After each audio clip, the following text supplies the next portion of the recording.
नमस्कार. बघा, तुम्ही ह्या क्वेश्चनला खूप वेळेस ट्राय केला असेल, क्वेश्चन चुकवला पण असेल. अशा टाइपचा क्वेश्चन क्लॉक मध्येही येतो, पेपरला खूप सगळ्या एक्झाम मध्ये क्वेश्चन विचारला जातो. तर हा क्वेश्चन बघा, ही कन्सेप्ट बघा, याच्यानंतर तुमची जाणार नाही. ठीक आहे ना? कसं तर एका शिव मंदिरातील शिवलिंगावर कलशातून पाण्याचे थेंब एकसारखे वेगाने पडत होते, युनिफॉर्मने पडत होते. 10 सेकंदात 9 थेंब पडतात.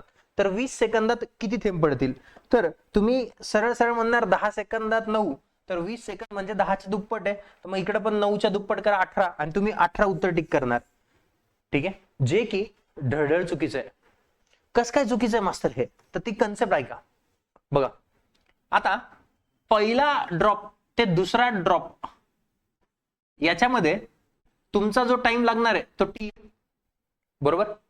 दुसरा ड्रॉप ते तिसरा ड्रॉप याच्यामध्ये टाइम लागणार आहे टी. म्हणजे तुम्ही जर बघितलं, पहिला, दुसरा आणि तिसरा 3 थेंब पडल्यानंतर टाइम किती लागला? 2t. म्हणजे जेवढ्या ड्रॉपची संख्या असेल, जेवढ्या ड्रॉपची संख्या असणार त्याच्यापेक्षा टाइम 1 कमी लागतो, 1 कमी लागतो, 1 कमी लागतो.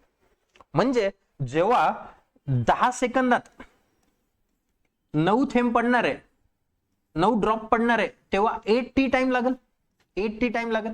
बघा ना, जेव्हा तुम्ही जर चौथा ड्रॉप घेतला तर टी ची संख्या किती होणार? पहिला, दुसरा, तिसरा, 3t. तसंच 9 थेंब पडताय म्हणजे 8t हा टाइम लागणार. ठीक आहे. मग तुम्हाला 20 सेकंदात किती पडणार? दैनदुने किती होतं? 20. इकडे पण 2 ने गुणणार म्हणजे 8 दुने किती? 16t. टाइम किती लागला? 16t. टाइम जर 16t लागला तर जे काही ड्रॉपची संख्या असणार ते 1 ने जास्त नसणार. 16 पण उत्तर नाही येणार. 16t जर टाइम लागत असेल तर ड्रॉपची संख्या 1 ने जास्त, म्हणजे 16 आणि 1 किती होणार? 17. 17 थेंब पडतील, 17 थेंब. ही क्वेश्चनची कन्सेप्ट ही खूप कामाची कन्सेप्ट आहे राजांनो. याच्यामध्ये मॅक्झिमम टाइम तुम्ही चुकवणार. क्लॉक मध्ये खूप वेळेस येतं हे. आणि असे क्वेश्चन बघण्यासाठी चॅनलवरती नवीन असाल तर चॅनलला सबस्क्राईब करायला आणि शेअर करायलाही विसरू नका. धन्यवाद.